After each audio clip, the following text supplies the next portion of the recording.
Good afternoon, a happy rainy Wednesday. Thanks for joining us on Midday at 12:30. I'm Amber Freeman. And I'm Quentin Walker. I feel like you can now And introduce I'm yourself. Stillwell. Dr. Stillwell starting the show strong, right in the chair. Right All on right. into it. Jump right on into it. How you doing today? It's good to be here. Doing great. We enjoy when you're here. Thank you. You're here so often. You is are a always joy. an honorary host. Thank you. All right, well, we are going to just jump right in because guess what? We're there. We're just going to say Halloween's here, Halloween. right? Trick or Halloween's been treat. here through the weekend. It's Halloween Eve. Ooh, Halloween Eve. yeah. You know? So Halloween is fun. You have kids. I don't have kids. Adults seem to dress up almost more than the kids. I Yeah. know. So sometimes if you have toddlers and young children, we don't think that maybe these costumes are kind of scary and that what's Yeah. going on is a bit much. So we want to talk about how we can minimize the stress of a celebration that often seems scary, and it's designed for people a little bit older. Again, I'm going to introduce you. Licensed pastoral counselor Dr. James Stillwell is going to talk about this. He's the expert. He has some great tips. Listen up. Let's listen up. Let's hear what we Oh got. my, yeah. After 4 children and now 3 grandchildren. Oh. So, yeah, we often forget that these little ones, they're not emotionally regulating themselves, and we expect a lot out of them that they're not ready for. You have kids. Yeah, I have 3 kids, 1 girl, 2 boys.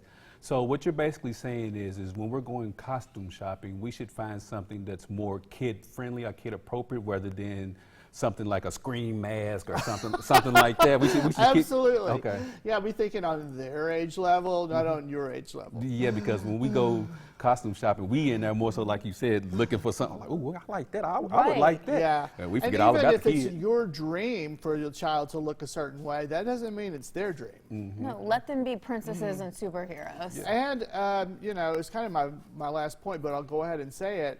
Have a backup plan. Oh, if they 'Cause don't like don't their get costume? too attached to their costume.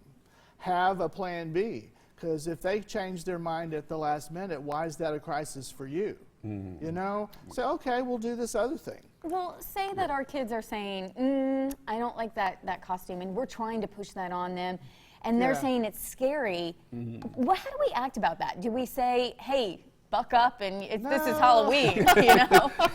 You know, Be tough. That's the beginning of a long, bad relationship. That's another story. Would you encourage more parents to join in and get matching costumes with the kids so the kids feel a little bit more comfortable? Oh, doing I it? don't know. Again, that sounds more like it's about you than it's about them. No, say like I want to do like an Avengers theme, and so you Oh, matching sure. costumes Yeah, with the you kids. can identify with the kids and kind of join with them. That might be a good idea. Our sports director is actually doing that with his son. They're Power Rangers Oh, tomorrow. really? I've already seen their Boy, that costumes. sounds and like fun. they're so adorable. Yeah. And he's so excited about it because it's not a scary costume, and he gets to look like Dad Yeah. in a different color. That's a lot of fun. And being ready for a plan B could also mean if they don't want to do trick-or-treating, have a plan B. Like there's a lot of churches and schools and the mall that may have things that are a little more kid-friendly. Well, and Dr. Stillwell, let's talk about trick-or-treating because even that is kind of overload sensory, Oh, yeah. situation It's very sometimes. intimidating. And there's sugar involved. Well, So they're that hyped too. up even more. And we have anxiety about going, to a stranger's house, perhaps. Yes. So, yeah, it can be very scary. And another thing is masks, just to think about that. Masks are scary, just by definition. You're not being yourself, and most of the masks out there are scary. And so if you've got something scary like that, help the child by touching the thing. Like if you walk through the store and there's a lot of scary things, to touch the thing and let them know this is not scary, this is not real, that kind of thing. That might help. Sure. But as you decorate your house, as you purchase things, try to choose things that are just festive, that are just seasonal, Fun. that are fun, and things that in your best objective mind you would choose for a 2-year-old, Sure. Gotcha. All good advice because Yeah. it is so easy to get caught up in it and get caught up in the holiday and forget that this is about the kids. Yeah. If we need more tips before tomorrow or on anything in life, how do we get a hold of you, Dr. Stillwell? Okay.